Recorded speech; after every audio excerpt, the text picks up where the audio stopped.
Well, I seen last night where they fired old Jimmy Kimmel. Before everybody gets all excited and thinks that, they took some sort of moral high road on this. The Jimmy Kimmel show's been losing about $16 million a year. Now, he's tied into the contract for, I think, another year and a half or something like that. But he had a moral clause where if he did something that they didn't agree with or something that went against their beliefs or whatever they said their beliefs were, then they could fire him immediately.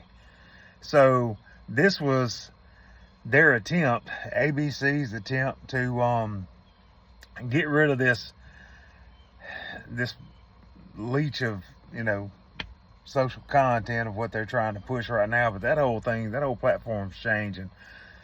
The Jimmy Kimmel Show was losing $16 million a year, and they were number 2 behind Colbert, which has already been canceled too. The only people that really watch these type of channels are people who it's not either or, it's kind of both. There's the folks that can't afford cable, don't have internet, or just too fat to get up off the couch and go change the channel. That's who watches these shows. That's it. Nobody special really watches these television shows. But Jimmy Kimmel Show is owned by ABC. ABC is owned by Disney. I think everybody knows that. But see, Disney's owned by an investment firm whose number 1 investor is Vanguard. Number 2 is BlackRock. Number 3 is State Street. And if you know anything about the evils of the world, you already know those names. So this wasn't some sort of moral high ground. This was business. They just used Charlie Kirk as a excuse to get rid of this $16 million a year loss. Now, it wouldn't surprise me any if they didn't wait till the heat kind of calmed down and they took Jimmy Kimmel and they put him on some type of social media platform like a YouTube channel or some sort of independent online broadcasting. That seems to be where everything's going is online social media. I think they just use this as an excuse to get rid of something that was leaching $16 million a year. And you might ask yourself, why does Vanguard and State Street and BlackRock, why do they care about late night TV? It's the advertisement. These people own tons of investments in a lot of different products and companies. So what they do is they advertise the products that they think they can get the biggest return on investment. They'll advertise those products on those television channels. So you're being marketed to nonstop repetitively on all of these TV channels. ABC, NBC, all of them. They're all owned by the corporations that talk to these companies, and they'll sell you advertisements, and you sit and watch them and you go, hey, I think I might want to go wipe down everything with some Pledge or some Johnson's wax, or hey, look at that new Clorox thing. They're marketing all of this to you because they have initial investments in these companies. They will not show you a commercial that they don't have some sort of monetary investment in. So if they don't own a part of the company, you'll never see it. Social media is different. They take different platforms and they actually can specifically market to the people who watch that particular type of programming.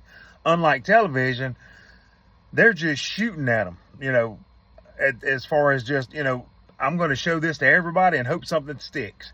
There's so many different independent places where you can get social media content where you can get exactly what you want to watch. And they can go out and say, hey, if I have that particular, you've got people that do sports entertainment. That's it. That's all they do. They talk about sports. And you're going to see Ben Gay. You're going to see Icy Hot. You're going to see all kinds of commercials for all kinds of things that are associated with, people who are actively engaged in that type of content in their life. So the advertisers can actually specifically market to the people they want to market to. So a lot of the money from marketing has gone away from television. Instead of just trying to market to everybody and hope the guy that I want to get is watching this, I'm going to go find the person who's showing content exactly to the people I want to watch. Now, a lot of this is distributed across a whole lot of platforms now. So instead of having a whole lot of people trying to market into, one specific place, you've got a lot of people marketing into a lot of places. So the money's been distributed. So all of these television companies don't have the capital to stick, millions and millions of dollars into a television show, because people aren't advertising on those shows anymore. They're on social media. They have been for a long time. So the whole thing with Charlie Kirk, that's one of those terrible things where I was talking about it with somebody at church the other day, and I look at it a lot like it's almost like Moses.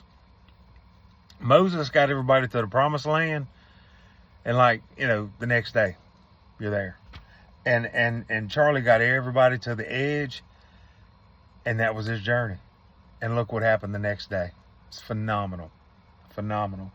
The entire world has changed in a day.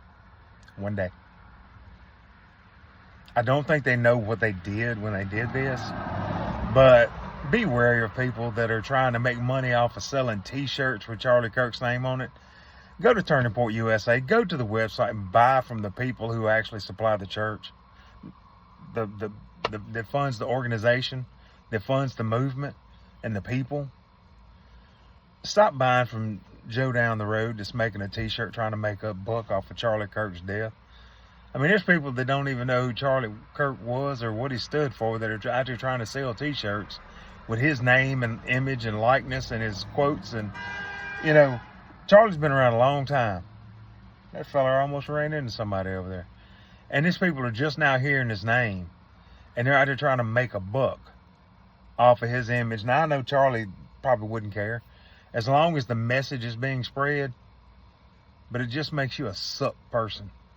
It really does. Go to church. Get some morals. You're pathetic. I'm JD. This is life out here on the edges, man.